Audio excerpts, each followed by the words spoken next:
Be cool, be kind, be classy. The cupcakes so sweet and sexy. Have fun and enjoy the journey. Just have a good attorney. No big whoop, no biggie. She lives near New York City. And not just a YouTube show. When you know, you better grab a straw. Learn about the law. It's cool here in the shade, sipping motions and lemonade. Cool heads will prevail, kindness will never fail. Be classy and vastly wise. Oh, Melanie Little is going live. Oh no, where is Melanie? Follow the island's melody. Is a concert within reach. No surprise, she's at Jones Beach. She heard some music far away. Captain Jack Stack Harbor Bay. He sings and his piano plays. Not all sounds are waterways. Speaking Yiddish and Latin, it's not just for Manhattan. It's for Goethe and Machegas. Ridiculous that insanus. Oy vey, Marcus. Proset, that's for schmucks. Be cool, be kind, be classy. My cupcakes sweet and sassy. And not just a YouTube show. When you know. Cool heads will prevail. Kindness will never fail. Be classy and vastly wise. Melanie Little is going live.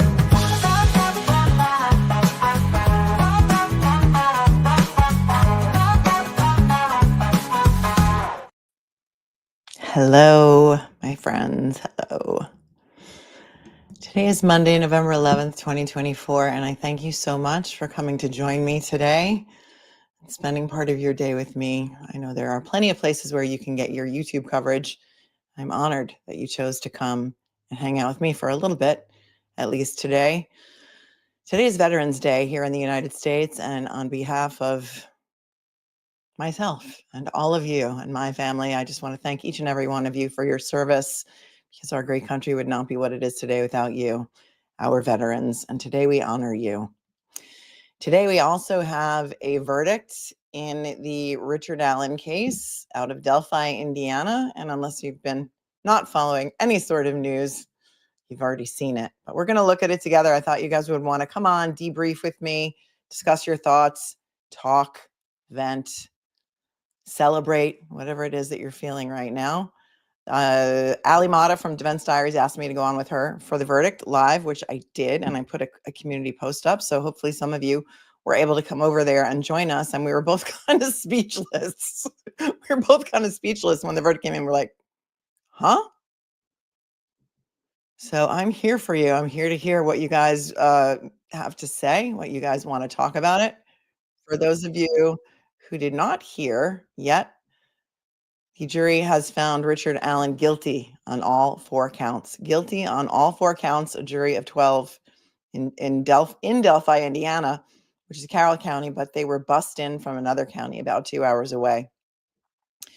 They were sequestered during the entire time of their deliberations and throughout the trial, without electronics, without their families. And in my opinion, they did a due and thorough deliberation. Those are the catchwords we know from the Karen Reed case. Due and thorough deliberations. They never once came back with a note saying that they were deadlocked. They only came back once with a request to see some of the evidence. And I'm not even sure what it is that they asked to see, but they were let into the courtroom and they were able to see some of the evidence that they wanted to see. I think the only things that were in the courtroom that were not back in the jury room with them, and you can tell me if I'm wrong, were perhaps any videos that they wanted to see that needed to be played on a device where they could see it in the courtroom. And there were no questions. They were not allowed to have read back, so they couldn't ask for a read back. And they never once said, we're deadlocked. And my gut was that this was going to be a hung jury because, in my opinion, this is a very divisive case. And similar to the Karen Reed case, in which if you were on one side or the other, in my opinion, it was going to be very, very difficult to convince someone who thought that they had the wrong guy, that in fact, Richard Allen was guilty. And if you thought that Richard Allen was guilty, it might be very, very difficult for you to convince someone on the other side who said they didn't prove their burden to switch over to the guilty side. But I believe that they were out for a total of something like 17 hours, and they were allowed to discuss the case while the case was ongoing, which is a very unusual. I don't think I've ever seen that in any other state. But Indiana law has a provision that they are allowed to discuss the case while the case is ongoing. Here in New York, that doesn't fly. You can't start deliberating. You can't start discussing the case until after closing jury instructions are read and you are sent out to deliberate. That's when you can start discussing. And so many of the trials that we watch together, you know how that every single time the jury comes in the morning after lunch, the judge says, did you see any outside influences? Did you watch any media on this case? Did you research anything on your own? And everyone has to say, no, no, no, no, no. But in this case, they were allowed to do that. And I thought maybe that would help them come to a verdict faster because they had been discussing it all along. But it was a long deliberation, many days. Somebody in the chat says maybe it was 20 hours. Somebody said 18 hours. I thought I heard Bob Motta say it was 17 hours and that was his actual estimate from the beginning, that he was predicting was going to be about 17 hours. And here we are, a high truth art, losing faith in juries. I've seen that a lot today. I've seen it a lot. It had been my opinion that I did not think the state met their burden. It had been my opinion from the deep dive that I did into this case with many of you, including all of the pretrial third-party culprit stuff that the jury was not going to be able to hear about. All of the people that the FBI had their focus on in the beginning of the investigation until the FBI was asked to leave the investigation in 2021. Certain theories that this crime scene may have indicated that it could have been some sort of ritualistic killing. I never saw the crime scene photographs. I know that they apparently were leaked on Twitter within the past day or two. I did not see them, and I'm glad because I heard that once you see them, you cannot unsee them. But I thought there were so many questions and so many other people. I mean, Elvis Fields confessed to these crimes, confessed to them, to both of his sisters. His sister took a polygraph, and then he confessed when he said to one of the law enforcement officers that he gave a statement to, hey, if my spit was found on one of the girls, do you think, but I could explain it, do you think I'd be in trouble? He said he was on the bridge with two other guys and that he was involved in it. Like, this is all stuff that in my mind, the jury, now that they're discharged, if they find out about this stuff that they were not allowed to hear about, is it going to change their opinion? It's not going to matter now. But as a juror in a case like this, when you're sending a person away for a potential up to 130 years in prison, is that something that as a juror, it may weigh on you to say, wait a minute, who is this guy, Elvis Fields? Who is this guy, Brad Holder? Who are these guys that were part of these Vinlanders? And they had all this stuff on their Facebook pages and we weren't allowed to hear about any of this stuff. I don't know. I think that might weigh on my conscience if I was a juror for the rest of my life. And I think, in the Karen Reed case, eventually that third party stuff was allowed in. And so the jury got to consider it. So I have a lot of questions. I think there are a lot of appellate issues potentially. I think that the way he was held pre-trial is horrific, barbaric, and is something that should never be allowed to happen in the United States of America. I think, sadly, this case put a focus on that and shined a light where some people might not otherwise think that such things like this happened, that we're treating pre-trial detainees like prisoners of war. I think there was a lot of evidence that was not allowed in, other evidence that wasn't allowed in, the geofence data.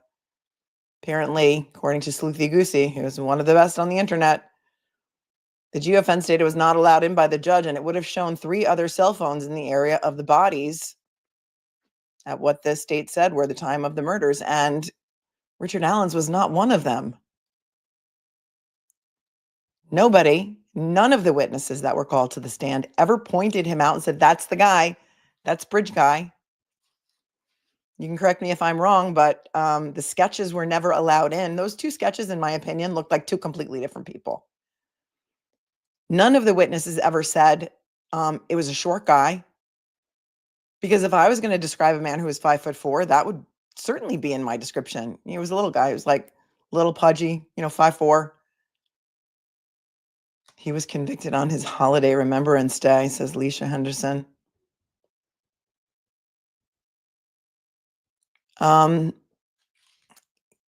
People have been pointing this out too, that prosecutor's a Mason and Brad Holder is a Mason. I'm not sure, like a Freemason. Like, I'm not sure if there's any connection between the Freemasons and the Vinlanders, but we went over the Vinlanders at length. Brad Holder is a proud card-carrying member of the Vinlanders. It's an offshoot white supremacist group that sort of is an offshoot of Odinism and a Norse paganist sort of religion, cult, club, and that Elvis Fields and his buddies wanted to get into the club and they didn't want to let him into the club. So the timeline was also an issue for me. The unspent bullet, is that junk science? Can you really say that an unspent bullet that was ejected from could match the, Brad, who was the guy who lived at the bottom of the hill? I'm thinking Brad Holder, but it's not. It's a different Brad. I don't know why I just drew a blank. Webster, the guy who testified. Brad Webster, is that his name? Who had the house at the bottom of the hill, who had a white van. But coincidentally, Brad Weber, thank you, Brad Weber, who changed his story. Originally said he drove his black Subaru or whatever he was driving to work that day. And originally said he didn't come right home because he had to go work on some ATMs. And then Brad Weber changes his story when he gets into trial and says, yeah, no, I came right home that day. And, would have had a white van. Yeah, I have a white van. It would have been a white van. Had a lot of issues with Monica Walla, the shrink or psychiatrist or psychologist that was treating Richard Allen every single day in jail while he was held in solitary confinement in torturous-like conditions. But she met with him every single day, and she admitted on the stand that she was a huge true crime buff. She was a member of Defense Diaries and other podcasts, and she knew all about the Delphi case before she ever even started treating Richard Allen. And she fully admitted on the stand that she had been speaking to Richard Allen about all the things that people were talking about on the internet about him and his case. People who feel that he was guilty put a lot of faith into the confessions. A lot of faith in the confessions. And I'm sitting over here like, people in psychosis say a lot of crazy things. He also confessed to killing his grandchildren. He doesn't have grandchildren. He confessed to some other things too that didn't happen. People were saying that, well, he confessed to his wife on the phone and she told him to shut up. So clearly she knew. Yeah, or clearly she knew that it was being recorded and that he was acting insane. She hadn't seen him. Remember, she only saw him twice in 13 months. So from my view, listen, every juror walks in there with their personal experiences, their own backgrounds, and it's hard to put that away, right? We all have certain life experiences and knowledge bases and things that we know more about than other people. It seemed to me that someone on that jury might have had some sort of medical background or psychiatric background based on the questions and the way they were worded. It seemed to me that someone also may have had some sort of forensic background based on those questions about the DNA that had a lot of very eloquent language about DNA that I would have never been able to phrase one of those questions about DNA. And they seemed like a very highly skilled, intelligent jury. And it's so hard to sit here on the outside knowing all the stuff that we know about this case that was not allowed in, that the jury couldn't hear about, and to sort of separate yourself from that and say, well, if I was a juror, here's what I would think. It's hard, right? Then how could they find him guilty? That's why I'm coming to you guys. I'm coming to you guys. We're going to digest it. We're going to talk about it. I think a lot of people hung their hats on the confessions.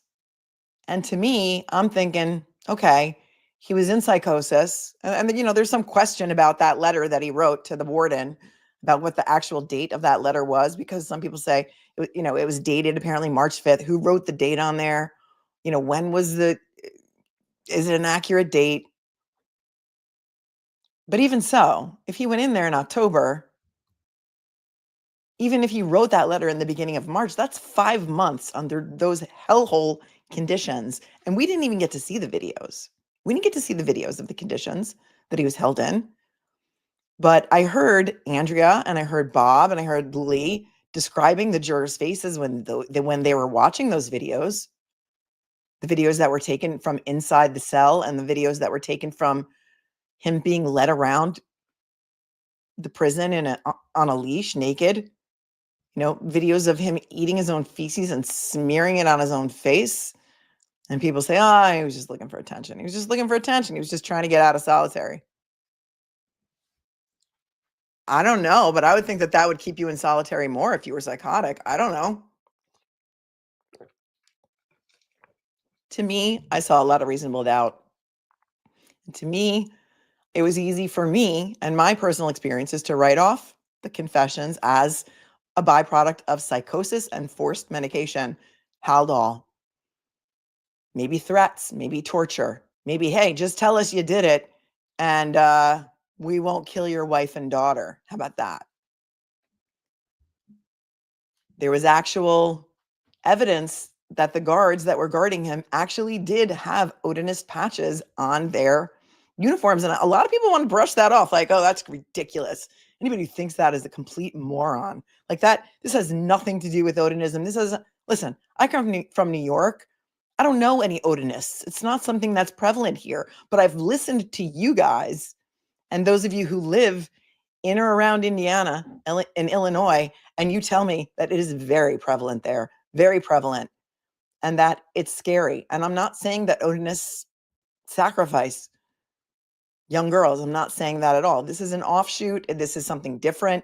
It's white supremacy to the max. And the way that these bodies seem to have been posed and the way that this crime scene looked, and I haven't seen the photos again, but from what I hear of these crime scene photos, is it really such a hard leap to make? Because like it or not, evil exists out there. Evil exists. It's out there. And based on what I know about these crime scene photos, I don't think it would be possible for one person to do that.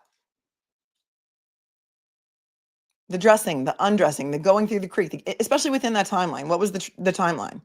Something like 19 minutes? Give me a break. They put those patches on to mess him up psychologically. Don't be a sucker. Are you talking to me? You talking to me? Why would they do that? Why would they? But again, why? So they're trying to mess him up psychologically? I mean, what does that say to you? That's. I mean, doesn't that go more to my theory that the prison guards that were guarding him would put those patches on to mess him up psychologically? I mean, the Odinist holidays are on the prison website for employees. Like you can request these Odinist holidays off if you want, and they list all the holidays. I don't know.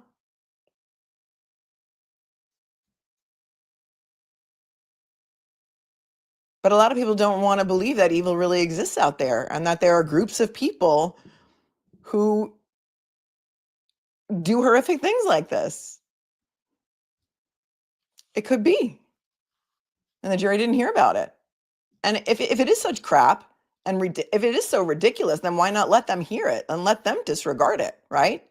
Let them hear about the other people that the FBI was investigating, the other people whose interviews suddenly were taped over and missing, like Brad Holder and the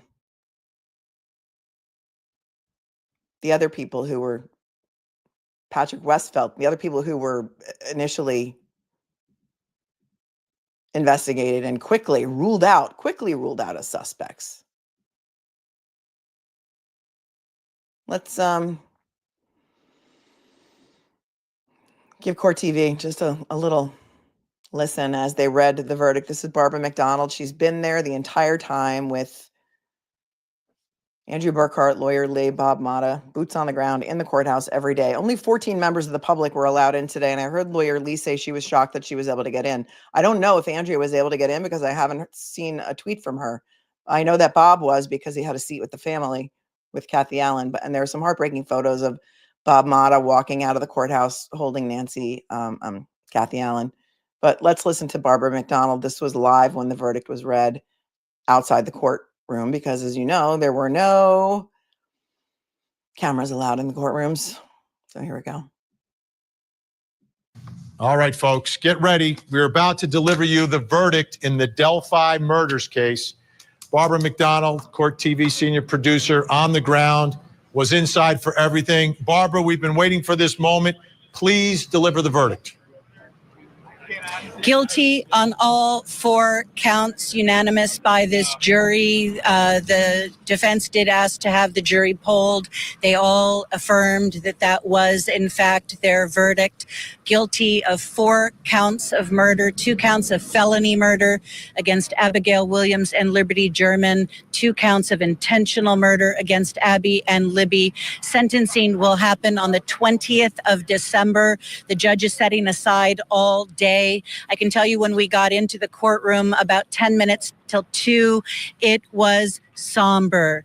Very quiet. Nobody was talking. The room was filled with members of law enforcement, Indiana State Police, the Carroll County Sheriff's Department. Abby and Libby's families were already inside the courtroom when the media was allowed in, and the Allen family was not present. The media members came in, took their seats. There were 14 seats available to the members of the general public. They were then brought in.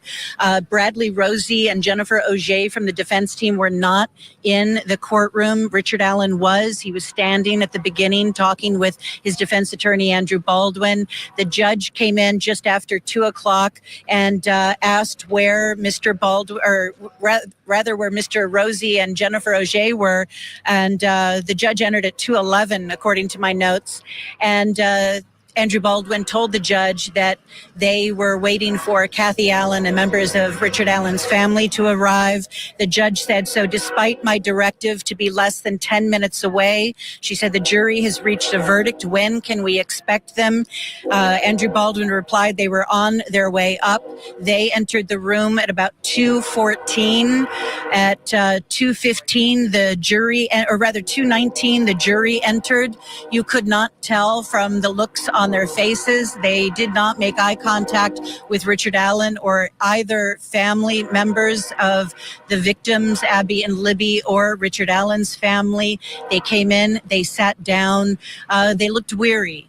And again, the room was absolutely quiet. The judge had admonished the crowd not to have any outbursts, that regardless of what the verdict was going to be, there were going to be people who were going to be unhappy. Guess the courthouse is right near the train station. The train is annoying. We see that often, that the judge will admonish the gallery that there will be no outbursts, there will be no show of emotion. In fact, one judge that we watched recently said, if there is, I will, you're going to go right to jail for contempt. I think that was that in Sarah Boone? I can't remember which trial that was. With it. She said you can take your unhappiness outside of the courthouse. Again, this jury finding Richard Allen guilty on all 4 counts of murder that he was facing after about 18 hours of deliberations over 4 days, Vinny. So at the moment he's found guilty, everyone admonished not to say anything, not to react. What did you notice anything in the courtroom? Anything from a family member to Richard Allen? Yeah, so his wife and mother, his wife Kathy and his mother Janice began sobbing. The people who were sitting around them hugged them, held them. They were audibly sobbing through most of the proceeding once that verdict was announced. There were members of Abby and Libby's family that were crying. There were others that just remained rather stone-faced as the verdict was read, and that immediate reaction. Once the sentencing date was set, the judge did say that we were free to leave. And here's what it's all about, right? Here's what it's all about. Justice for Libby and Abby. These poor young girls who were tragically and horrifically murdered on February 13th or 14th of 2017. I'm not so convinced that it was on the 13th.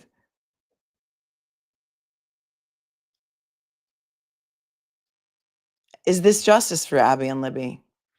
I mean, in some sense, it's a sense of closure for the families. But like Kelly Mack says, if you don't believe that they got the right guy, the killers are still out there in Delphi.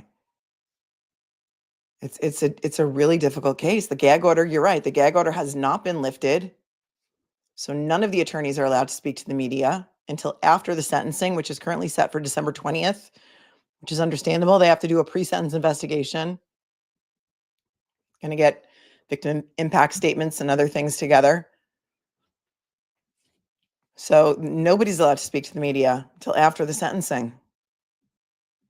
The law enforcement in the room allowed Richard Allen's family to leave first. After Richard Allen was outside of the court, he was immediately taken into custody. Obviously, he's been in custody, but that will change soon for him.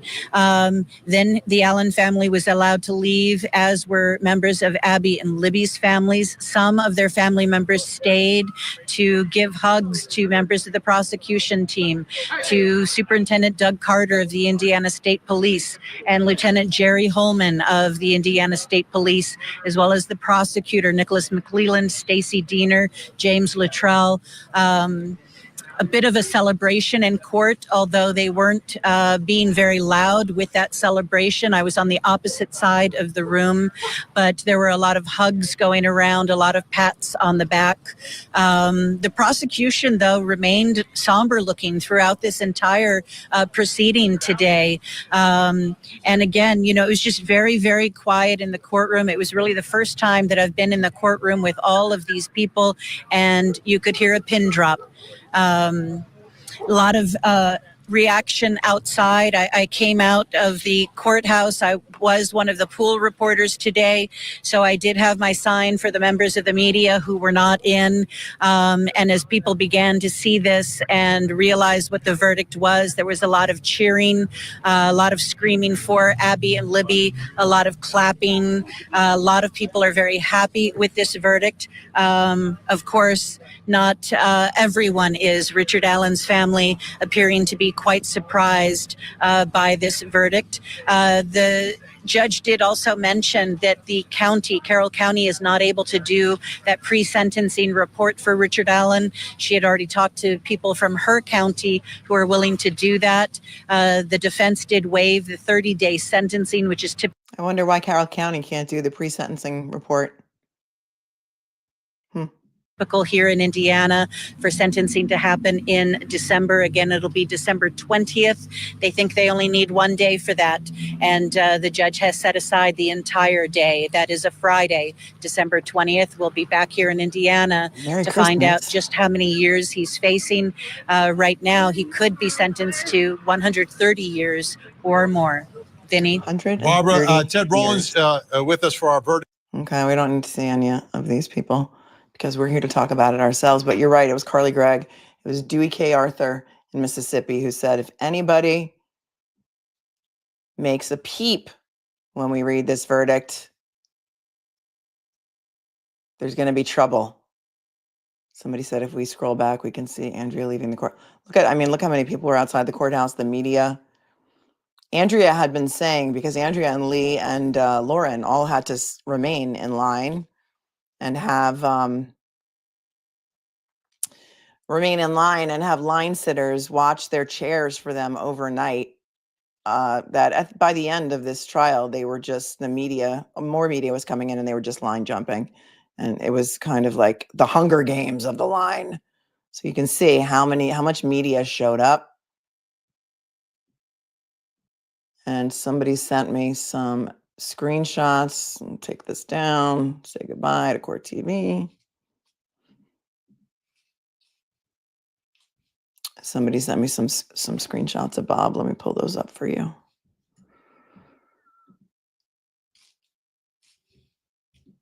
You guys are so collaborative. I love that about you. Just one of the many things that I love about you.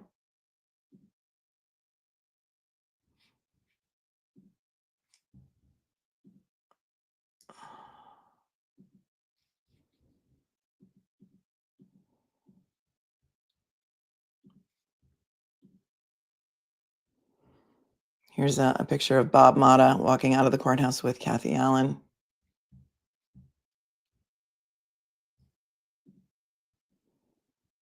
Trying to console her.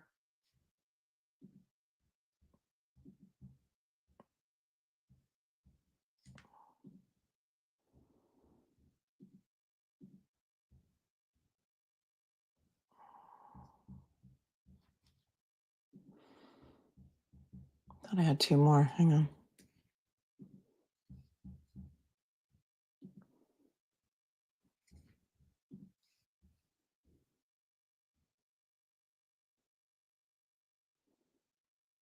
Heartbreaking. I'm glad that Bob is there for her. So there's that.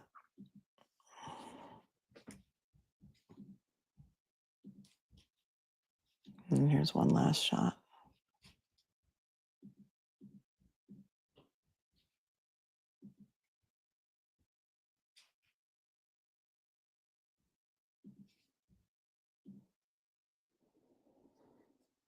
I think he's been a nice or a good source of comfort for Kathy Allen throughout the pendency of this case and the trial. And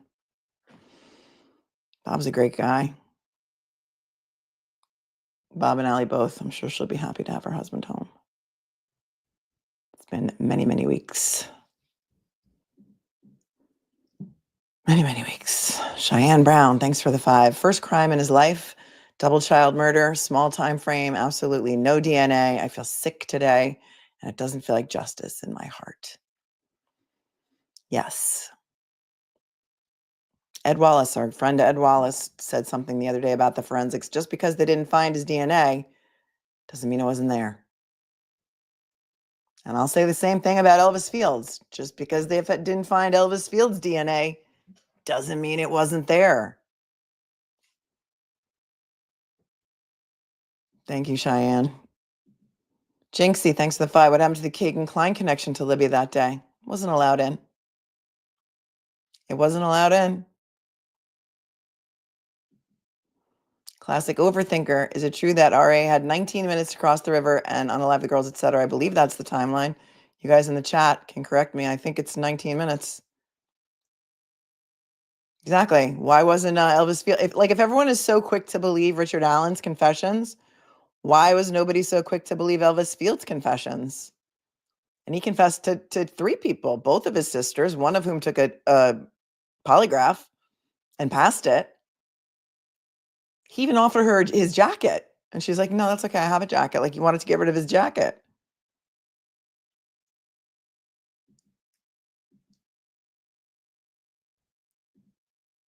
Lois Lane thinks they're gifted a membership. That's very sweet. Shannon says, sad about this. No way one person did this alone. Some people think it's very simple, and absolutely it would be very easy for him to do it alone if he had a gun and he could control them with his gun, get them to cross the creek, get them to take off their clothes, switch clothes. If he had a gun, then why would he kill them with a knife or a blade or they changed it up to a box cutter, I think, at the very last minute. If he had a gun, why not use the gun? Why did nobody hear anybody screaming? There was a lot of people apparently that day on the bridge. A lot of them came in to testify at the trial. Our boots on the ground friends who went out to Monon High Bridge said that sound really travels there. That sound absolutely carries, and that if somebody did scream, you would hear it. I have a hard time believing that they were killed in the daylight.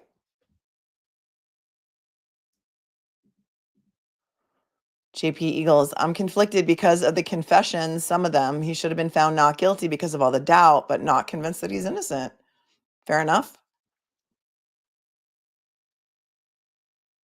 But did they prove their case beyond a reasonable doubt? And what is it about those confessions that you find to be so accurate, not coerced, not drug induced, not psychosis induced? If you were in prison under those conditions and somebody said to you, you better confess or we're going to kill your wife and daughter. We know where you live. I mean, they said from the very beginning, from his first interview, we didn't get to see that. The public didn't get to see much of anything. But his first tape recorded interview, the one that was in October of 2022, or maybe it was the second one, they brought up his wife and he started getting very irritable. They knew that that was his trigger. So if his wife and daughter were being threatened, unless he confessed, I don't know. We weren't there. We didn't even get to see the videos. Shannon, Andrea said she would help Richard Allen with his appeal. She did say that. I heard her say that. I think it was yesterday. Somebody asked, would you help with his appeal? And she said, absolutely. We'll see. Anna, thanks for tuning in and for the super chat. In Karen Reed's case, the jury wasn't able to vote not guilty, even though they knew the state's theory defies physics. I shouldn't be surprised they voted here like this, but I'm still angry AF.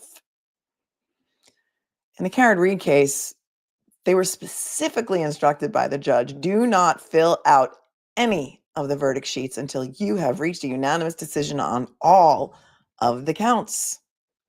That's what they were told. And they were given a set of jury instructions and they were sent back to the jury room. And the judge said, I'm going to give you these instructions to bring back with you, but I'm also going to tell you some instructions. And just whatever I tell you is going to take priority of whatever's in the written instructions. It was hella confusing.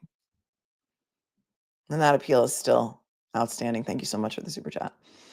Carol, he was a pretrial detainee. Richard Allen was not convicted of a crime and he was held for 13 months in solitary confinement. This is the USA. Unacceptable. I agree with you 110%. 110%. Absolutely should never have been held in those conditions. Absolute violation of his civil rights. Pretrial detainees are supposed to be held in jail, not prison. No person in the history of Westville Correctional Facility was ever in solitary confinement for more than 30 days. And Richard Allen was in there in the whole 13 months. 13 months. Jury gullification, says Jadzia. Thank you. Thanks for your super chat. Kelly Duckling. Wacky. Thanks for the 10. They tortured false confessions out of him. The van was all around social media. The psych, Dr. Walla, admitted she told Richard Allen what she saw in her true crime groups. This is not justice for the girls. I don't think you're alone. Thanks, Kelly. Angela Marie, thank you for your super sticker. Dawn Burke says, I don't trust our justice system anymore. Not guilty. Thank you, Dawn, so much for your super chat.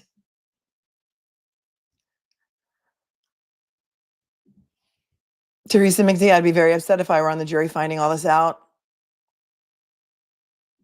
Thank you, Lean. Salerson says, Bob and Allie has a heart like Mel and the cupcakes. I go with my gut a lot of the times, and I cover cases that I feel very passionate about. And I remember when this original Frank's motion dropped, and I remember reading about it, and I remember reading the whole entire motion and thinking, well, like, this is insane. But if it's accurate based on the crime scene photos, isn't this a theory? Like, couldn't it be true? Because I know based on my own occupation and things that I've researched in the past, that there is evil out there that really does exist, that stuff like this really does happen. So people are so quick to dismiss it and think anybody who thinks it could possibly be possible is an absolute lunatic. So thank you. Thank you for that. Let's take a look. I just want you to take a look at the local news coverage. This is WTHR. This is a lot of people don't like this station, but let's just take a look at a different take on the verdict and just see the difference in the reporting. This is right as the verdict was breaking. Channel 13, WTHR.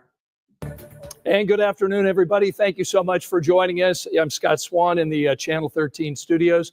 We've got breaking news coming out of Carroll County this afternoon. We have learned there is a verdict in the Delphi murders case, and we've got a crew on the scene just outside the Delphi courthouse. Anne Marie Tiernan joins me live to tell us what you know at this hour. Anne?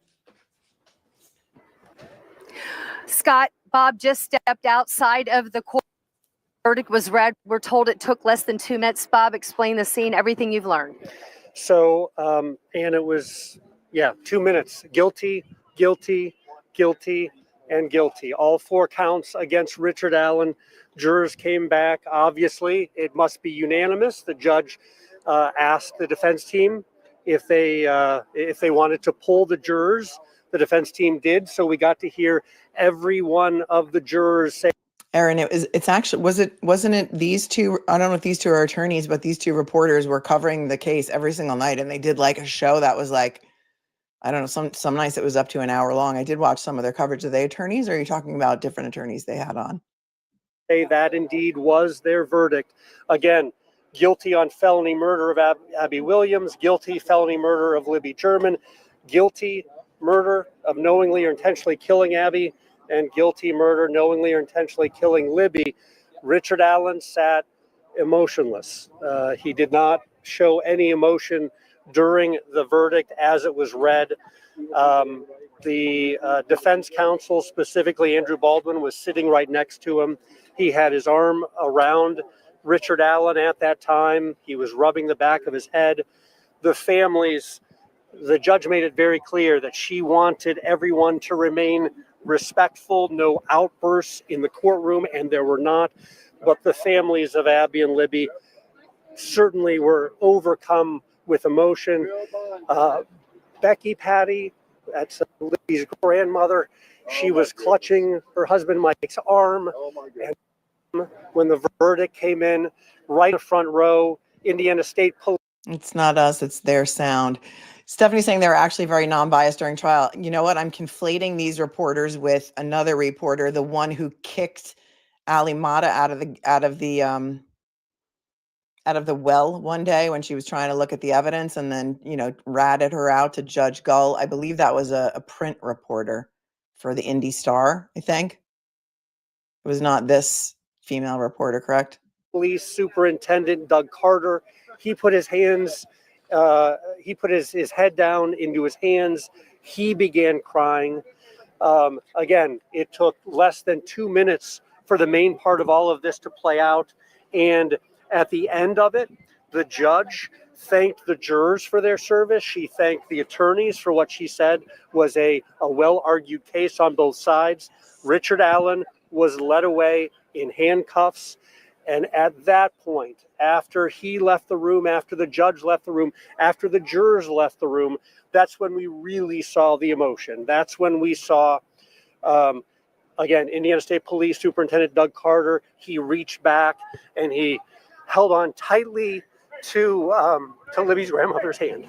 I know it's tough. He's You've been crying. watching these families. It's emotional. He's crying. They do. You do. When you're covering a case like this, you become we're very emotionally invested in this, and we don't have any personal connections to the family or the area. I don't. But I always become very emotional. Look at him. I feel for him right now. He's an empath. For everybody involved, the family sharing to you that when they saw some of the testimony and some of the evidence in the case, and hearing the voice of a loved one that they haven't heard for 7.5 years. This has been very, very difficult. We did see outside when the news broke, Emily, quite an outburst here along the streets. Yeah, there was a lot of cheering, guilty, guilty. You saw some people crying and rushing away. Saw a gentleman that I've seen sitting with the Allen family throughout the trial. He walked out very swiftly and very quiet. So there's a lot of cheering on the streets. That's interesting to me, because I thought that the community, at least the immediate community, was kind of divided, but I guess cheering is just louder than the people who didn't agree with the verdict. Quietly, and I kind of perked up to see him, and I thought, what's that about? And then the next thing you know, here was the pool reporter coming out with all of the charges. But yeah, loud out here, people cheering. There was a lot for this jury to consider, Bob. We were adding it up. We kind of got 19 or 20 hours of deliberations is what we think is probably a pretty close estimate to going through all that evidence, all the witness testimony, which frankly was very contradictory. And they were able to sort through that. But this resounding, we had talked about the possibility perhaps of there being a split in this verdict. Maybe the knowing and intentional would maybe not be something given the evidence that the jury thought that they would be able to say beyond a reasonable doubt, but that all proved not to be the case. Not the case. And the jury did, I believe that obviously the confessions moved the jury. That was the most powerful evidence we saw, I think, throughout this entire verdict. And I think that was something that moved jurors in this situation. And it appears that they also believed the physical evidence that the state presented, tying Richard Allen to the scene. That cartridge, right? Yeah. That cartridge. Yeah. What other physical evidence was there tying him to the scene? What other physical evidence was there than an unspent round, a bullet that had not been fired through anyone's gun, that matched, it was the same exact caliber and make, potentially, that every law enforcement officer uses in the area, as does Brad Weber. His gun, Brad Weber's gun, could not be excluded from that. What other evidence was there, physical evidence, that connected him to the scene? Somebody pointed out to me, in case I'm forgetting something. I'm curious to know what the faces of the juries, were they stoic? Were they, did they look at anyone? To be honest, Emily, I was looking directly at Richard Allen, and I was trying to look at the families. We should mention a sentencing date has been set. So December 20th is when Richard Allen will be sentenced. And during the sentencing portion of the verdicts being read today, this was after the verdicts were read, but at that point, Richard Allen turned around. It was the first emotion that we saw. He looked at his wife, Kathy, and he said, "Are you okay?" Kathy was crying. Richard Allen's mother was in court. She was crying. Again, as things started to clear out, Jerry Holman, Indiana State Police detective, who has been on this case for multiple years, he went over and he hugged the defense team and he kissed Nick McLeland, the prosecutor. There were a lot of hugs on the side of the prosecution. Again, after the families were starting to leave, we were asked to stay in the courtroom to give the families a chance to file out. The families went up to the prosecution team, shook hands, hugged as well. So a lot of emotion. Again, everyone kind of kept things in check while the jury was in there, while the judge was in there afterward. That's when we saw the emotion really starting to let out. Somebody pointed out, yeah, he said he was there at the time. But I'm just asking you, what a strained credulity to say a person who would admit that they were there at the time would not be the one who actually did the crime. Law enforcement came out and said, anybody who's there, come on in. We want to know what you saw, what you heard. If you were the murderer, would you go in and give a statement and be like, oh yeah, I was there? Like, to me, that doesn't make sense to me. Right? Thanks, Toy. Thanks, Toy. And yes, you are correct, Grandma. If I recall correctly, they used a fired casing for comparison. They're not the same thing, far from it. Casing goes through intense pressure and heat after being fired. Yeah. Yeah. So, yeah, this is like see something, say something gone bad. How many people are now going to volunteer that they were there at the time? It's gonna have a chilling effect on people saying something. Exactly. Grace-based, plenty of other people testified about being there. Why is he any different? I guess because he looks like Bridge Guy. I watched an old interview of Kelsey German, and she said in the interview, she said, well, Bridge Guy is wearing the same exact outfit that everyone in Indiana wears. Everyone in Indiana has that outfit. Everyone. James Bond says, I'm not aware of any other physical evidence. I don't know if the ACLU is involved. I don't think yet. Could they on an appeal? I mean, there's going to be post-trial motions. There's going to be, as always, a motion for a new trial based on certain things that the defense attorneys are going to point out. There's going to be a motion for a judgment notwithstanding the verdict. We're trying to argue to the judge, look, judge, no jury in their right minds could have ever come to this verdict. It was against the weight of the evidence, and therefore you should overturn the verdict. Very rarely are those motions won, but they're often made. But judges do not like to overturn jury verdicts. But the ACLU could become involved once it gets to the appellate level, which is after those post-trial motions, and then they could file an amicus curiae brief like we saw in the Karen Reed case. Right, 5 years after almost 6 years, Kate. It was almost 6 years when somebody found that tip in a box. Remember the Justin Timberlake skit on Saturday Night Live? It was something else in a box. Well, they found his tip in a box, and she must have kind of been like, "Oh, look, this guy was on the bridge that day. Maybe we should take another look at." Or she was like a volunteer, and it's like, "Oh." He says he was kind of wearing what bridge guy was wearing, but he says he saw 3 girls. 2 girls who looked like they were being babysat by an older girl. And also he said he was wearing a black jacket, not a blue jacket. And something about that video bothers me too. Something about that video. It just seemed to skip around. Didn't really look like it was a smooth video. I don't know. I don't know what it is. Can't put my finger on it. Thanks, Marissa, for the 5. I'm glad Melanie has been here with all of us and earlier with Allie through another difficult verdict. Thank you for being here. Baru Berries. Thanks for tuning in from down under. Remember, Elvis confessed to specific details and name-dropped Abby before their bodies were even found. That's right. That's right. He told his first sister that the girl's name was Abigail and that she was being difficult, so he had to give her horns. He did, before they were even found. That's right. The jury never got to hear about that.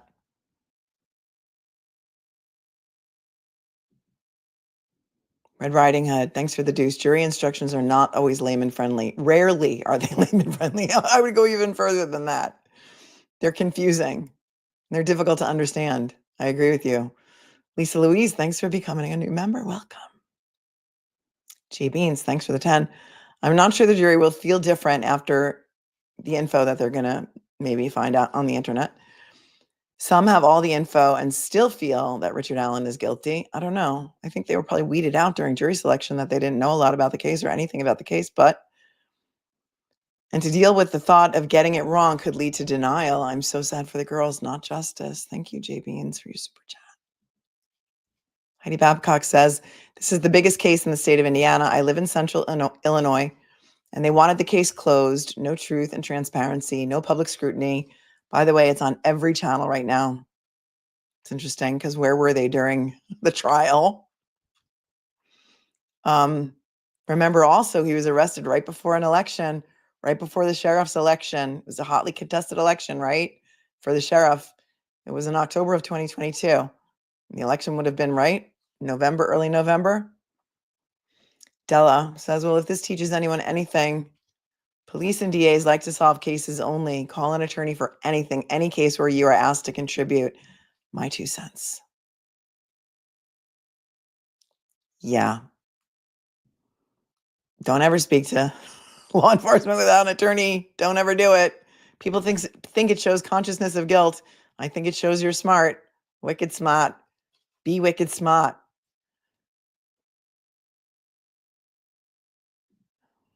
Need some Z's, but he didn't say that exactly. He gave a range of time, including before the girls and other witnesses were even there. I don't know if you're responding to me or someone else in the chat. Kelly Max says, RA is you and me. He didn't do it. He's a patsy, in my opinion. A lot of people think that. I have not heard from Andrea yet. I'm sure she's in morning in transit trying to get to a computer. She usually goes live at 7 p.m. and I have not heard otherwise from her. So I am not sure what her schedule is. I don't think she's live right now, because if she is, I will send you over there. Let me just take a look and see. But feel free to put your thoughts, comments, concerns in the chat, and I'm going to go to the chat in a few moments and look at your comments. Oh, she hasn't posted anything. Look here. Did you see that Nancy Grace was blaming Andrea Burkhart for going after the victims' families? Like, she legit took someone else's YouTube videos, wrote Andrea Burkhart /YouTube on the top of these videos, and posted them all over the place, incorrectly attributing that work to Andrea, and it's not Andrea. So a lot of people are out there calling Nancy Grace Nancy Disgrace, and that's pretty horrific, in my opinion. She hasn't tweeted anything since 4 hours ago either.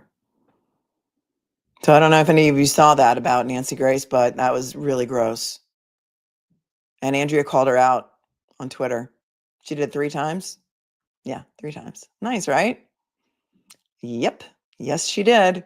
She took someone else's YouTube videos and attributed them to Andrea. No shame. She went in there for, I think, an hour and a half. Went right outside, Nancy Grace, to her beer pong table that was set up in front of the courthouse, and did a live report from there about Richard Allen's confessions before she even heard any of the cross or any of the conditions under which he was held or the drugs that he was given. And a lot of people were not happy about that. Gail says, feeling so frustrated and upset about the verdict. So many unanswered questions. Thanks, Gail. Siobhan. Ooh, that's where the Andrea hate started from. They're trashing our Reddit whole forum about it. Yeah, they people are shameless. Yes, thank you. Thanks, little cupcake. Taking a page out of Shameless. Yep, JC Playbook. We don't even allow anybody to mention JC's name on this channel because she's come after me several times with false allegations and false information, and it's gross. Cheryl Carson, I'm sure Andrea's feeling heartbroken. I hope she takes on his appeal. Smells like a lawsuit, says Riley Freeman. I think she took down those videos and made them private, but it's too late. You know how the internet is. The internet is forever. The internet is forever. Elvis wasn't allowed in the building. Nope. One of the titles of one of the streams I did pre-trial was Elvis has left the building because he wasn't allowed in. And nothing about Elvis was allowed in, but right. He knew Abby's name before the bodies were even found. And he told his sister that. Law enforcement had it in their reports. Why wasn't he ever fully investigated? His alibi was shown to be not accurate. Are there powerful people involved here? I don't know. I don't know enough about it, the local climate. Yes, Julie, I heard Andrea say that personally yesterday. I think it was on Grizzly, where somebody asked if you were asked to help with the appeal, would you? And she said, yes, sure. She said on replies, she will be live at 7 p.m. Okay, it's 5:30. You only have to wait an hour and a half. Thank you, Marcello, and for tuning in from Argentina, as always.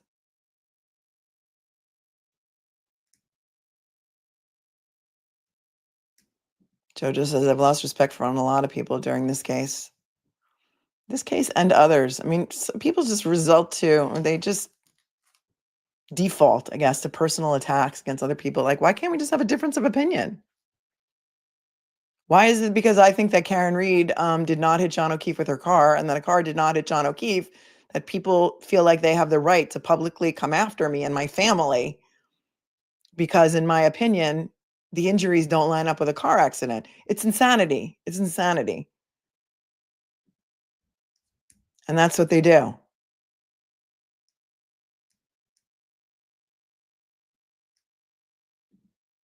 Something is so funny, Auntie Bev says, took it down pretty quickly when Andrea called her out. Andrea called her out and hinted at legal action.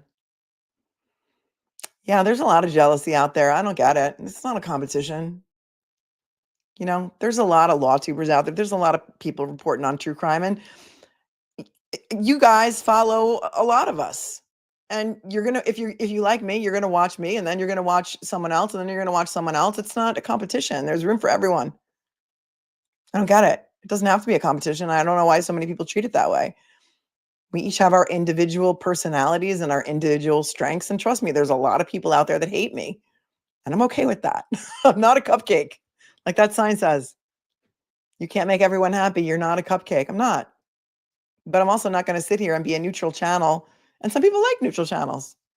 And that's fine.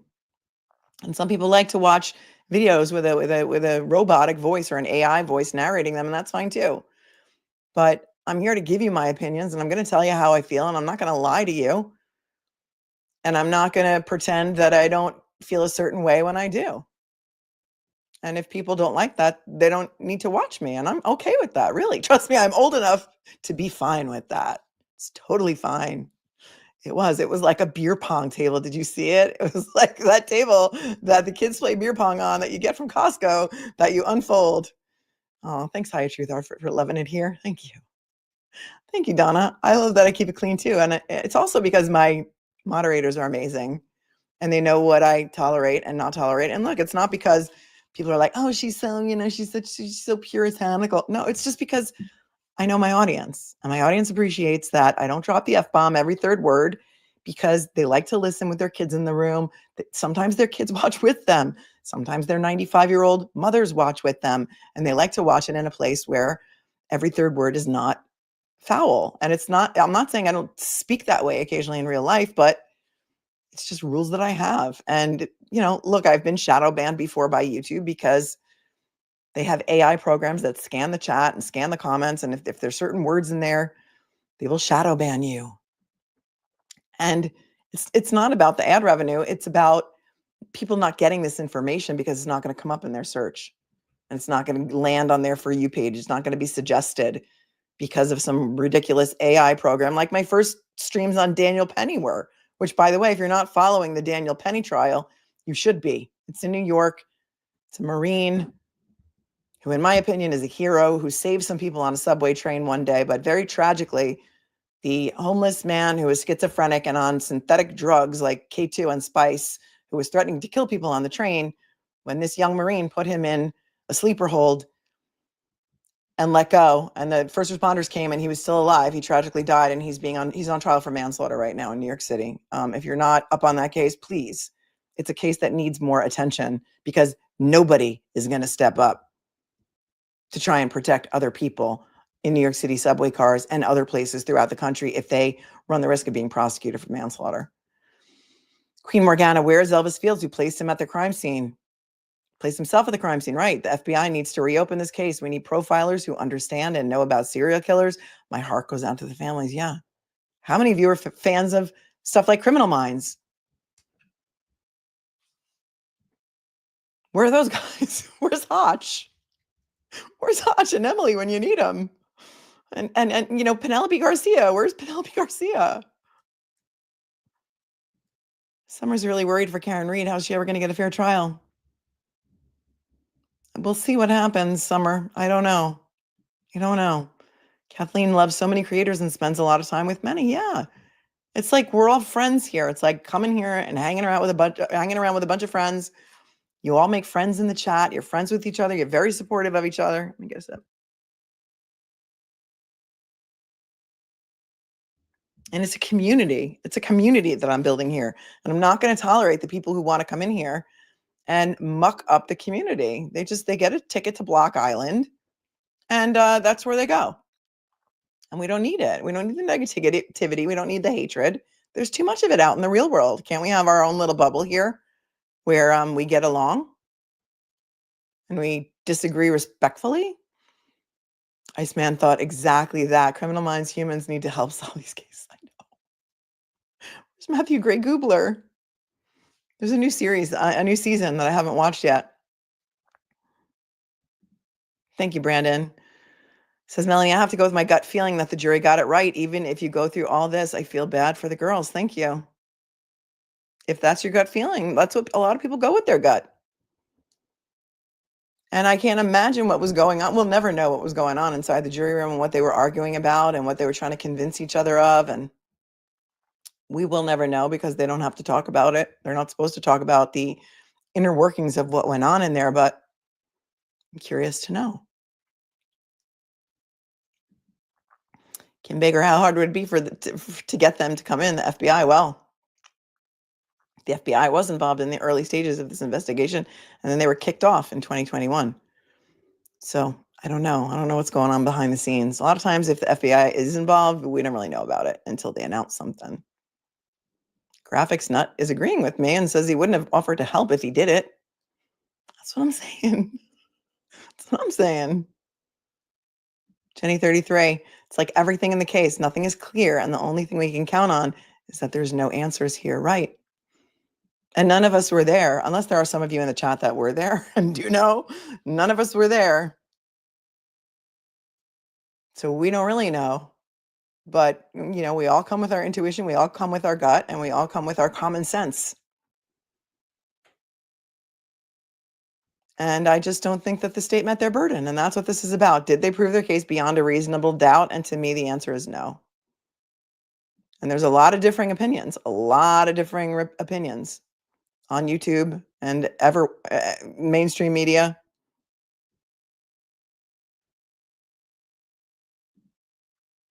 Jazia says, I think the actors from Criminal Minds would have done a better job of the investigation than law enforcement did. Shy Gal, I have a top few I love and all defense attorneys I trust, including you. Thank you. I'm not a defense attorney, though.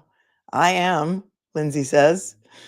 I remember Melanie Little from the Catholic Church cases decades ago. She's a superstar from just that. Thank you, Lindsay. Yeah, those are the most famous cases that I've handled throughout the over 30 years of my legal career, but I'm a civil litigator and I was involved in representing many, many, many, many plaintiffs against the Diocese of Rockville Center here on Long Island when the Catholic Church scandal broke all the way back in 2002. And that story broke in Boston. So those of you from the Boston area may remember the movie Spotlight was about those exact cases. And that was a 15-year fight.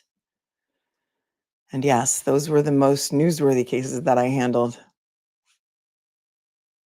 Salty Seaglass says, yes, I was saying that episode 10, season 1 of Criminal Minds gives me vibes of this Richard Allen case. Paul from Breaking Bad played in this episode. Yeah. All right, let's all write that down and we'll go do that for homework. Season 1, episode 10. So funny because my kids have watched, now that everything is streaming and you don't have to wait for it to come on TV. Every single episode of every single season of Grey's Anatomy, Criminal Minds, Law and Order, SVU. And it's so interesting because I'm so used to watching old episodes of Criminal Minds that when I go to the new season, it's like, oh, everyone's aged so much. But I mean, they look amazing, but it's just so much different from the older seasons. Cheryl Carson, I watch many law tubers. I do too, because I want to know. And I don't watch before I go live on something. I watch after I give my own opinion because I don't want to be influenced by anybody else's opinions.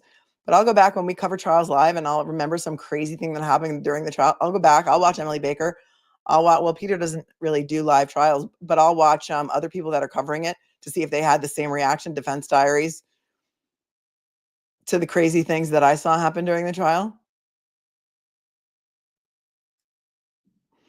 What's the percentage of not guilty is like 2%? It depends. Les, it depends on what channels you're watching. In some chats, it's 80% not guilty. In some chats, it's 80% guilty. Block Island is lovely this time of year, Kate. It's a lovely island off the coast of Montauk and Rhode Island. You can take a ferry there from Montauk, or I think you can take a ferry there from somewhere in Massachusetts as well. Maybe somewhere in Rhode Island. It's a beautiful place where time has stood still. It's really lovely. Donna says, what I like most is you can have a difference of opinion, not get belittled from it. Thank you, Lee. Lee says, I watched you, Andrea, and Lee every day. Andrea gave such an in-depth commentary. Every day it was brilliant. Lee's timelines were brilliant. You always give great understanding and opinions. Thank you. Jenny says, they thought it was ritualistic. Who did? I think the FBI did. The FBI released a 16-page Odin report. They had an actual Odin report. 16-page Odin report. It wasn't part of the Franks motion because we couldn't get that part of it. But I did the shows that I've done on this case. I wanted to supplement what was being done inside the courtroom. So my own self-appointed job back here, sitting in the comfort of my own studio, while Lee and Andrea and Lauren were doing the hard work of sitting in line, and Bob was in the courtroom every day, but he didn't have to wait in line. was to go through some of the pretrial motions and the Franks motions and the motions in lemonade, as we call them, so that I could teach you about the stuff that the jury was not going to be allowed to hear about. And we didn't learn until, I think, defense was on day 2 of their case, or day 1, at the end of day 1 of their case, that the third party stuff was not going to be allowed in. So we went through all of that. If you haven't watched those shows, go back. I have a little playlist on this case. Anne says, I like this bubble. I like this bubble too. I like this bubble a lot. I like it a lot. Yep. Yvette, I think there's a lot of people in here that feel the same. Says, I don't watch much TV and news anymore. I found my people on YouTube. I don't turn my TV on a lot at all, unless it's for sports, unless it's to watch the Buffs on college football or a hockey game, watch my Rangers, but that's it, pretty much. Speaking of, there's a little over 2,000 of you here, so I would really, really be so grateful to you if you would smash the like button. That would be really kind of you, because it helps the algorithm and all these things that YouTube enjoys and likes, and helps push out the video. Linda M., thanks for tuning in from Canada. Lawyer Lee posted a photo of line sitters at a restaurant. I saw that. She took them all out for dinner. She's so kind. She's so kind. That woman does not have, I mean, I don't think she has a mean bone in her body. She's so kind. She lost her husband tragically not too long ago, and my heart breaks for her. They were together for a very, very long time, and I think he was sick, and it was very, very sad. Lizika, can we please change the narrative? The people who did this are still free. There is zero way one man did this. People, not person, please. I'm with you, girl. I'm with you. I agree. Elvis Field says it was him and 2 other guys, and he spit on one of the girls. So there's that. So now that we have somebody in prison, are we just going to stop looking? Are they going to just stop looking? I mean, I guess. Thanks, Mary, for your, Maury. I'm sorry, Maury. Thank you so much for your $10 super sticker. I appreciate you. Jenny says, the problem is the corruption with the judge and the local law enforcement. They didn't want to be embarrassed, so they went hard at Allen, an innocent man, in my opinion. I mean, a lot of people seem to feel that way. But there are people in this chat who believe that he's guilty, and I would love to hear from you. What is it that if you believe that he's guilty and you believe they got the right guy, what is it that convinced you? What is it that you just couldn't get past that said to you, they definitely got the right guy? Tell me. I'm genuinely curious. Just smash that like button, says Thug65. I feel so much better now. Carry on. Carry on. The membership link is in the video description below. It's in the show notes. I know it's hard to find, but if you look in the description of the video, I always post it in every video. Thank you for whoever it is that Debbie is trying to help that wants to join. So Classic Overthinker says exactly how to be more than one person. 5'4", getting 2 girls across the river on a live staged in 19 minutes. Right. And the branches on top of the bodies, some of which were cut with a tool. How do you take the life of one girl with a knife or a box cutter while the other girl's not screaming?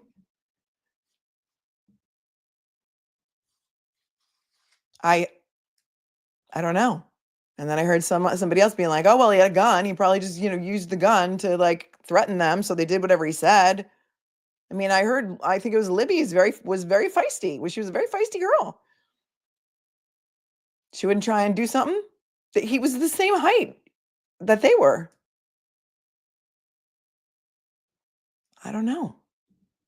Emma says it was always to me giving crime of opportunity, but also gang/cult initiation killing. The disposal scene was just too indicative. Harmony, fun fact, did you know the hospital in Lost is the same hospital in Grey's Anatomy? No, I did not know that, but it doesn't surprise me because ABC, right? ABC, same set, same stages. Glitter Beauties. Fields is connected to that Messer guy, too, who's connected to Brad Holder and Patrick Westfield. Brad Holder's son was dating Abby, and saying that the police didn't push this as hard as they did with Richard Allen. Well, connections? Like, I don't know. When you look at like what's going on in Norfolk County, And now everyone seems to be connected in some way. It's not that far out of the realm of possibility that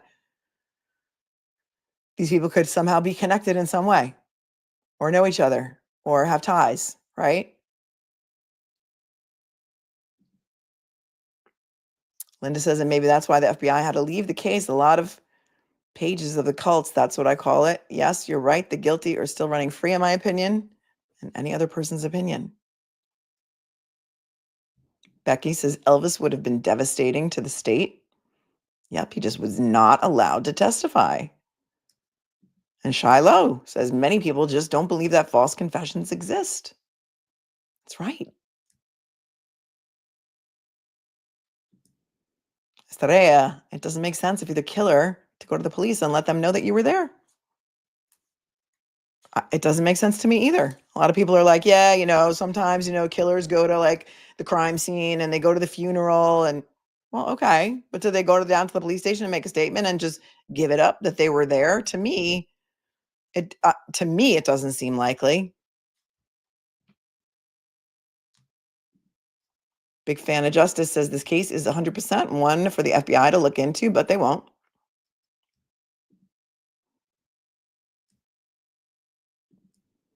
Hi, Loudmouth. Thanks for the 10. I've been in true crime for years. I've only believed in Karen Reed and Richard's innocence. I'm so sick over this. I have jury duty next week. I'm in Indiana. Oh, Loudmouth, go do it. Serve your country. You sound like a voice of reason that maybe could help. And maybe you could be a holdout if you really believe that the person is not guilty, if you do get picked and it is a criminal case. I encourage everyone to serve. I know that people don't want to serve now. I know historically people would go into jury duty and they say, or they ask me, what can I say to get out of it? And I say, do it. I've never been picked to be on a jury and I would love to. I would love to be a fly on the wall. But they know who I am when I go to my local courthouse. They're like, Melanie, goodbye, go home. We don't want you. They don't want lawyers on juries. But if I could, I would, because I would love to see what goes on in there. And I would love to. It's our civic duty and we need good people to serve. And so I hope that you go. Thanks, Loud. Let us know how it works out for you, Loudmouse. Kelly Mack, thanks for becoming a new member.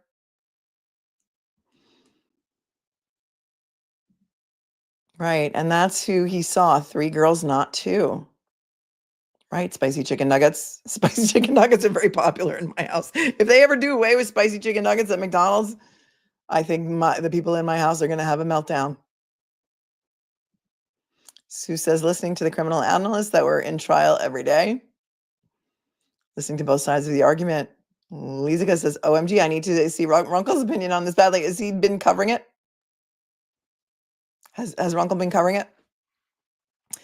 Bayou Babe says the placement of the branches alone took 19 minutes, in my opinion. Great Dane Mom says, not to mention the creek was 3 feet deep, right? Right. It'd be pretty deep if you're only 5'4".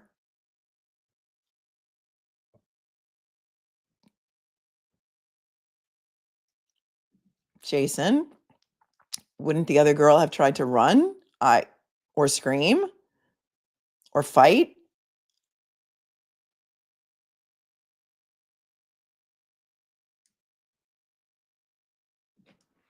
London lady says, Elvis is a local fool. Highly doubtful he's the purple. He said he was with 2 other guys.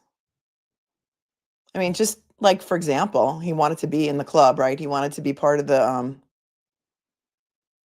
Vinlanders club, and they didn't want him, but maybe they were like, all right, well, you have to do this initiation ritual. Am I watching too many movies? I don't know. And he says he was with 2 other guys. I don't think I certainly don't think he's the brains behind the operation, because even in his law enforcement statements, they said he had the mental capacity of maybe a 7 or 8-year-old. But we have his confessions to his sisters and to law enforcement. Spicy Chicken Nuggets tuning in again says the bridge guy video is AI generated, like how they inverted Karen Reed Sallyport video. Yeah, and how do you get around somebody plugging in headphones to Libby's phone for a 5-hour period after the time that the girls were supposed to have been killed? Are we going to go with the guy who said he did a Google search, and when he came back on the stand, he's like, "Oh yeah, well, I went out, I did a Google search at lunch, and I found out that it can happen if there's water in the charging port." Like, how did how was that even allowed in? Really, officer, detective, you did a Google search at lunch, and you came back, and wouldn't you agree that there's a lot of misinformation on Google? First of all, I hate now when I Google things, it's at the top of the search, it says it gives me AI generated stuff, which I don't like, because that could be completely fake. It's like those lawyers who used Chat GPT to write their legal briefs in New York and got schooled because when the other side tried to go look up the cases didn't exist. And they were publicly shamed and humiliated. Rightly so. Rightly so. And what about the trail cam video? What happened to that? There was a trail cam, right? Sparkly says, this is the first trial I've watched in years where I definitely knew so much reasonable doubt. So much. Let's see who's live. So if we want to teleport over and do a cupcake invasion, where we should go right now.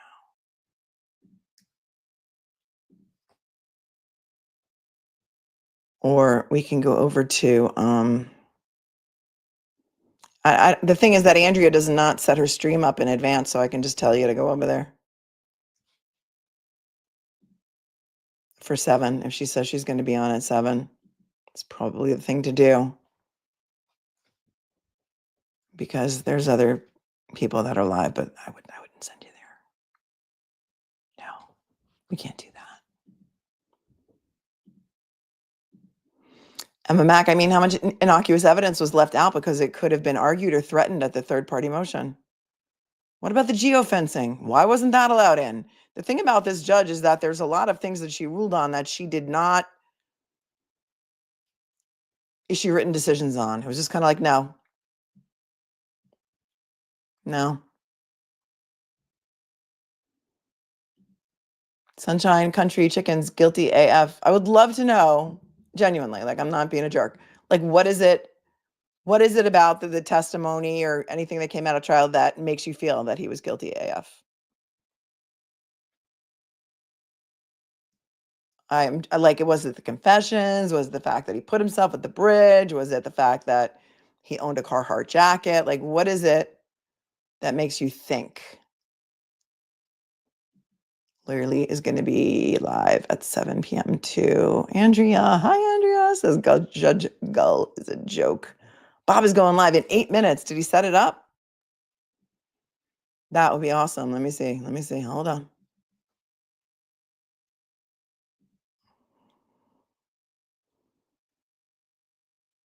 I don't think it's set up yet on the Defense Diaries channel. Oh, there it is. He is. Oh, that's good. We'll talk. We'll talk for like 6 minutes, and then I'll teleport you over there. We'll do a little cupcake invasion back at Defense Diaries, because you guys came to watch me from Defense Diaries. So it's only fitting and kind that I send you back over there, because that's what we do. It's called supporting our fellow creators. That's what I do anyway. I'm all about supporting everybody. I'm all about women helping other women and, helping them build their channels. I remember, I don't know how many of you follow Oblivious Benson, but Oblivious Benson was a viewer who called into one of my streams like randomly when I was talking about the Long Island serial killer, and was just chatting with me during a live stream. And then we became friends. And then I'm like, you should start a channel. And she did. I'm all about it. I just have to set up this teleportation. Let me see. Okay, here we go.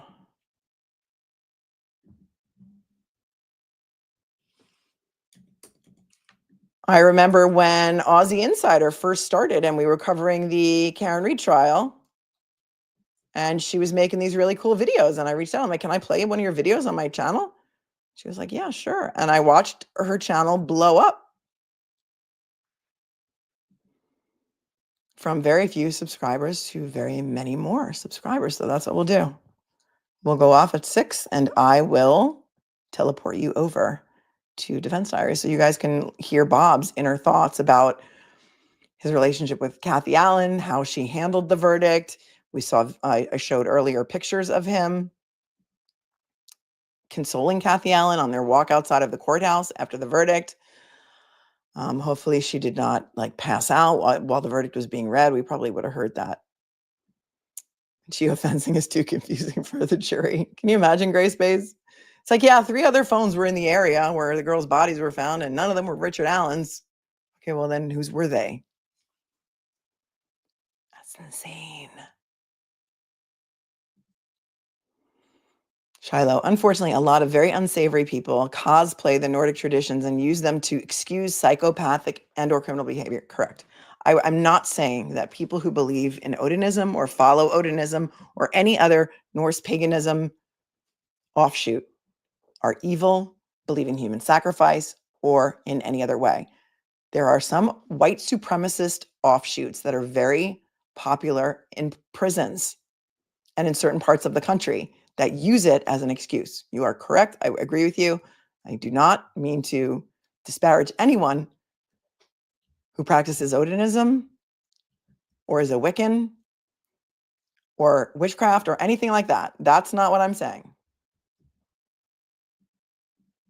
Fee Beach, Weber had a white van and sticks. Maybe he grabbed the girls. There was also pictures of some sticks that were in his garage, right?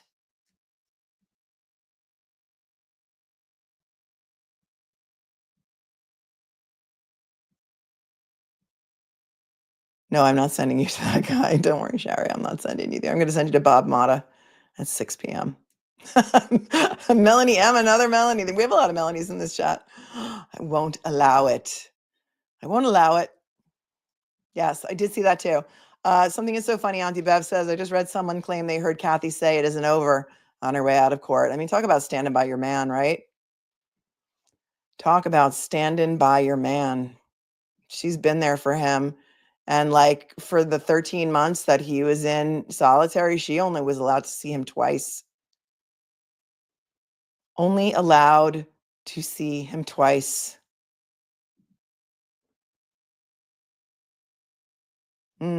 Nick Starrow.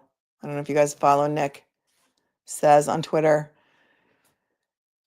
now the jurors will come home to their families. They will sit down and they will search for the news. They will find a wall of information they did not expect. Information Judge Gull denied them access to. Keep that wall of information up. That they convicted a man on manufactured evidence, manufactured by the investigators lying in the probable cause affidavit, manufactured by the prosecution trying to hide exculpatory evidence, manufactured by Judge Gull for keeping him in solitary confinement that drove Mr. Allen to a psychosis, manufactured by Judge Gull for not allowing in 90% of the defense case. Shame on them. Shame.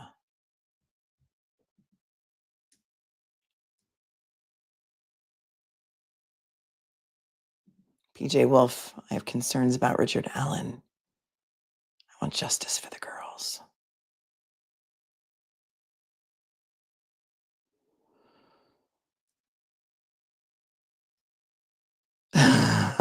Jean Marie, RN.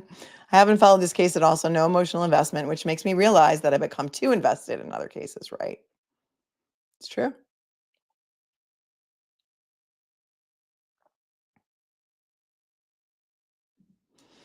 Emma says, oh no, supremacist sects like to bastardize parts of religions, more paganism, because of their proximity to whiteness and stuff, I guess. Who truly knows? They're out of mind and pocket.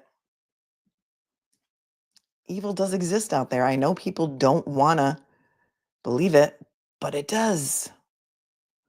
Mad World, thanks for the super chat. Thousands of worldwide viewers can surely gather to protest instead of just complaining. Thanks, Mad World. Mortar and Pestle, hello. I saw you over at Defense Diaries. Thanks for the 10. The worst was when Court TV had the disgraced head of the Trothon claiming Odinism doesn't exist outside prison gangs. As a longtime heathen, total BS. We have a huge problem with Volkism and Odinism. Thank you. And listen, on my prior streams, I pulled up information about the Vinlanders, about that Vinlander group. And if you go to the website of the Anti-Defamation League, there's an article from March of 2017, the month after Abby and Libby were killed, in which there are pictures of Brad Holder and Patrick whatever his name is, Westfield, as leaders of the Vinlanders, which they say is an offshoot of this Odinist. It's out there. You can find it. It's like, we're not just making this kind of stuff up.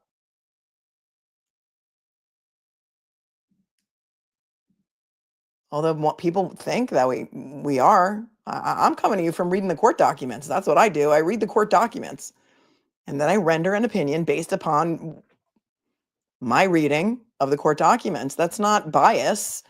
I'm giving you an informed opinion. And people like to say, you're biased, you're biased. No, I'm giving you an informed opinion based on my research and based on my reading of the documents and the court documents and the investigative materials and the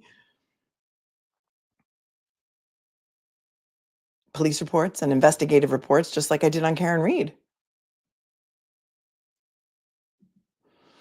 Hi, Brandon. What if Richard Allen is granted a new trial in the same evidence, either, or a new judge, could he still be found guilty? Well, a new judge could make different rulings on different evidence. A new judge could agree to allow in a third-party culprit theory and talk about the other suspects that were investigated from the FBI, by the FBI and others in the beginning of this case. And it could result in a different verdict. So sure, if there is a new trial, it's a new jury, it's a new, yes, I have it. I have the redirect all set up. All right, we're going to go over there. Empaths are having a really hard time right now. Yes, Libby, we are. Yes, we are. Oh, yes. Oh, yes. Oh, yes. Okay, here's what's going to happen. I'm going to hit end on this stream. I think I got to all the super chats. You're all amazing. My moderators are amazing. Thank you for keeping it classy today. When I hit this end on this, it's going to teleport you over to Defense Diaries so that you can hear what Bob Mata has to say. Tell him we are cupcake invading him. Thank you, All Injustice, for becoming a new member. Go support Defense Diaries. Tell him I said hi. And Allie, him and Allie are really, really two of the loveliest people that I've never met in person. My YouTube friends, I love them. Thanks you guys for hanging out with me, for digesting this verdict with me, for talking about it and venting and trying to understand what happened here. As I always say, be cool, be kind, be classy. I'm going to try to go to court tomorrow and get into the Daniel Penny trial so that I can report back to you about what's going on there. So keep an eye out for that. Head on over to Bob's Cupcake Invasion. Stay cool, stay kind, stay classy. Really, it's so not hard, I promise you. Peace, my friends. Stay safe out there. Thank you to all the veterans.